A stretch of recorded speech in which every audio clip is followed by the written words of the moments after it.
China से जब आप किसी भी कंट्री में शिपिंग करवा रहे हैं तो आप जब मैसेज करते हैं तो आपको कुछ इंस्ट्रक्शन दी जाती हैं जिसको अगर आप फॉलो नहीं करेंगे तो उसमें आपका सामान डिले हो सकता है।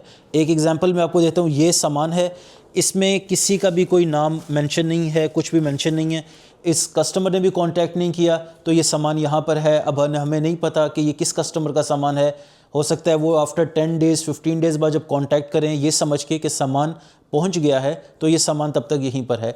इस प्रॉब्लम को आप किस तरह से हैंडल करेंगे? जब हम आपको कोटेशन देते हैं उसके बाद हम आपको सेंड करते हैं एक फ़ाइल, वो फ़ाइल आपने पैकिंग लिस्ट उसको बेसिकली कहते हैं, वो पैकिंग लिस्ट का फॉर्मेट होता है, किसी भी फॉर्मेट में आप बना सकते हैं।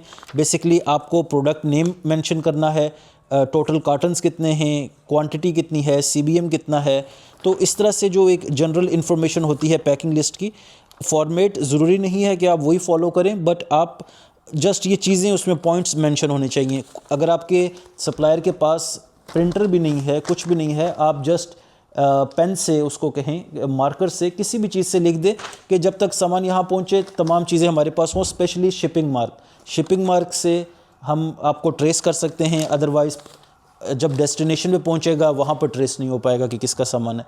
उसके बाद जब सामान पहुंचता है वेयर हाउस में तो ये एक वेयर हाउस की रिसीविंग स्लिप है, एजी ट्रेडर्स चाइना, और यहाँ पे आपको आपका शिपिंग मार्क मेंशन होता है, सारी चीज़ें यहाँ पे मेंशन होती हैं।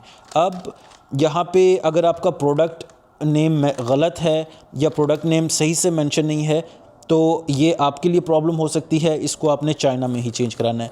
सॉरी, इस पे जो इन्फॉर्मेशन है वो शेयर नहीं की जा सकती, ये आपने अपने साथ रखनी है ताकि आपका जो सामान है वो आपको बग़ैर किसी डिले के और कोई सामान आपका लॉस ना हो, आपको सामान आपका मिल जाए।